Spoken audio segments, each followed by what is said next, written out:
Good day, viewer. How are you doing? I know you are having the best of fun and enjoying the best of the season. Congratulations once more for making it into the great year 2022.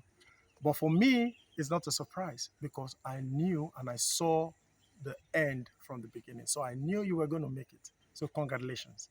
Yes, I remain your friend, Marcos Ekure. While we are doing this celebration, while we are enjoying ourselves and all that, I just feel it's very important we look at a few things together. Now, we shall be making a series on following the plan. Yes, like you all know, at the beginning of every year and even the end of every year, there's usually this culture and tradition of New Year resolutions, making new plans, plans of what you hope to achieve for the new year, and all that, which I know you already have one because I believe, everybody must have a plan. Yes. And in this series, I'll be releasing 10 powerful nuggets that can help us to actualize these various plans. But for today's edition, we shall be looking at just 4 of these 10 nuggets. Now, plan is simply a statement of objective and strategies for actualizing these objectives in the context of this discourse. You have written down your plans, I believe. But I also know that a whole lot of people do not write down their plans. They just believe it's my plan. I have it. It's in my mind. But does it really work like that? So number one nugget we shall be looking at is writing down the plan. It is not enough for you to conceptualize a plan. It is not enough for you to say, yes, I have a plan, because I believe everybody has a plan. A great man once said that, in life, everybody plans. Not even having a plan is also a plan.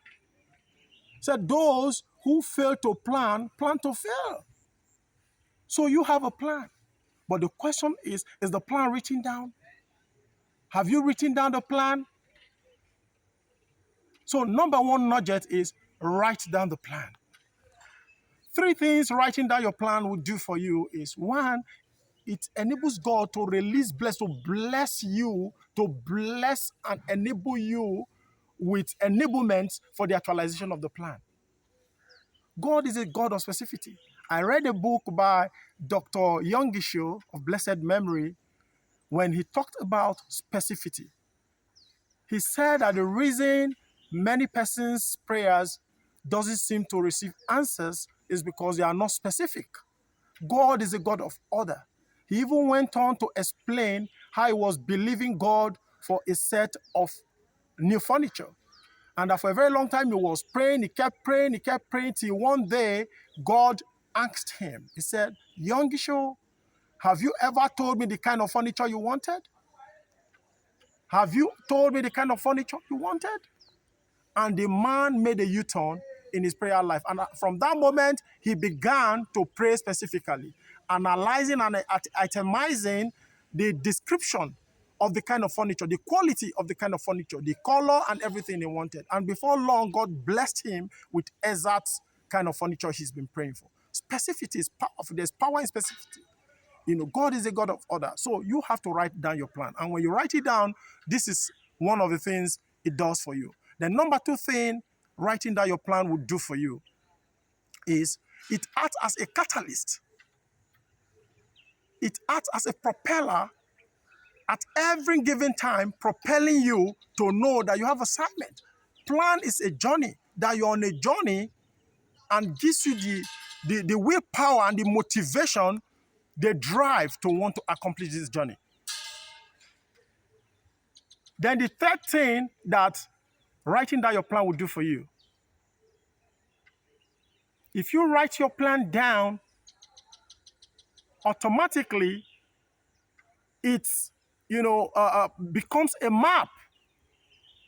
Plan is a journey for you at the beginning of the year because it's a statement of objectives and strategies for actualizing these objectives.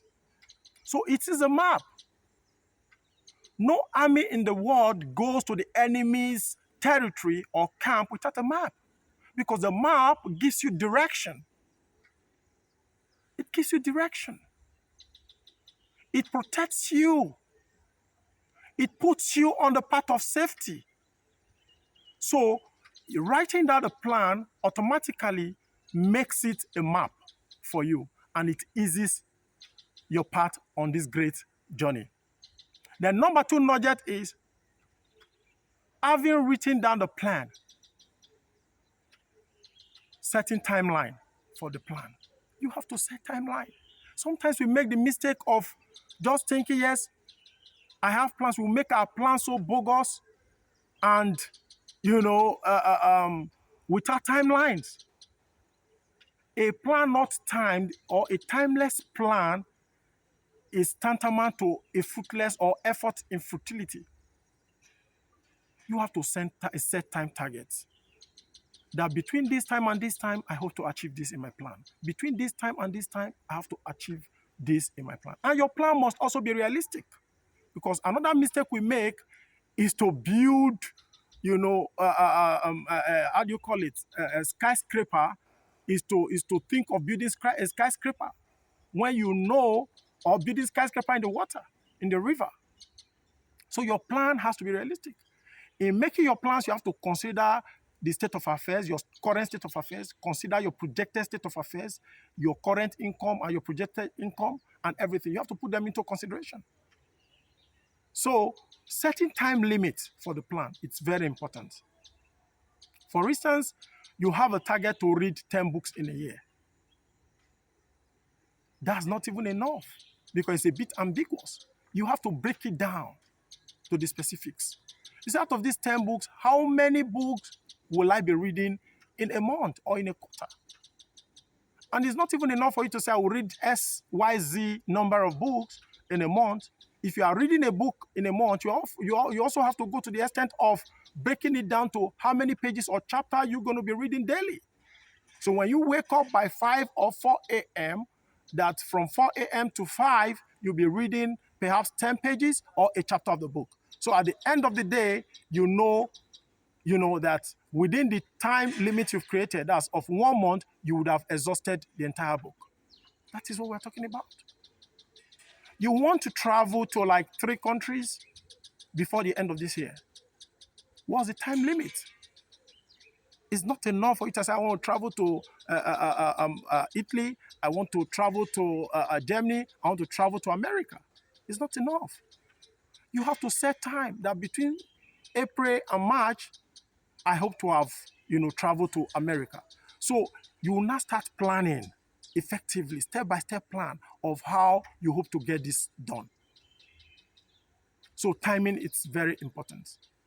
Now, having set time limit, the next thing you have to do, that's the next nugget, is mastering the plan. You have to master the plan. Some of us, our plans are strange to us.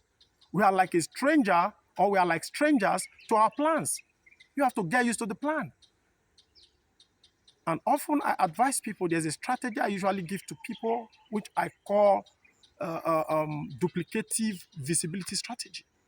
What that means is making copies of your plan and having it pasted in strategic corners of your apartment. You have a copy in your bathroom, you have a copy in your study, you have a copy in your kitchen, in your sitting room, in your bedroom, so that at every point in time, you are always seeing the picture of your plan. It becomes part and parcel of you. You get so used to it. And at every point in time, it reminds you, come on, Marcus, wake up, you have a responsibility. So when human beings have this tendency to be lazy. Human beings have this tendency to move on the path of profanity. So your plan becomes a guide. It becomes a tuner. It becomes a force that pushes you per time. So when you have it duplicated and pasted in strategic corners of your house, it pushes you each time you see it. So master the plan. Make it part of you at every point in time. That's the third strategy. Then the fourth nugget, which will be the final nugget for today, is simply developing skills. there are contents in your plan that require specific skills. For instance, you want to shoot an album this year. You ask yourself, have you developed adequate skills to enable you shoot an album? You have to go and learn how to shoot an album. You have to learn the skills of effective singing that will enable you actualize that very plan. It's very important. You want to become a beautician. You can't just sit at home and become a beautician. Having set time limit upon which you want to become this, actualize that, you have to go into study. You have to go into learning. Go register yourself in some sort of institutes where you can acquire this skill. Or you want to become, you want to go into wood business. You want to become a furniture. You have to learn it. You have to deliberately set targets to learn it. So you have to acquire skills, various skills that will be instrumental to your plan. I think we'll end here today. Thank you very much for watching. Remain blessed. I remain your friend, Marcus Ekure. Till we meet in our next edition. Thank you so much, and God bless you.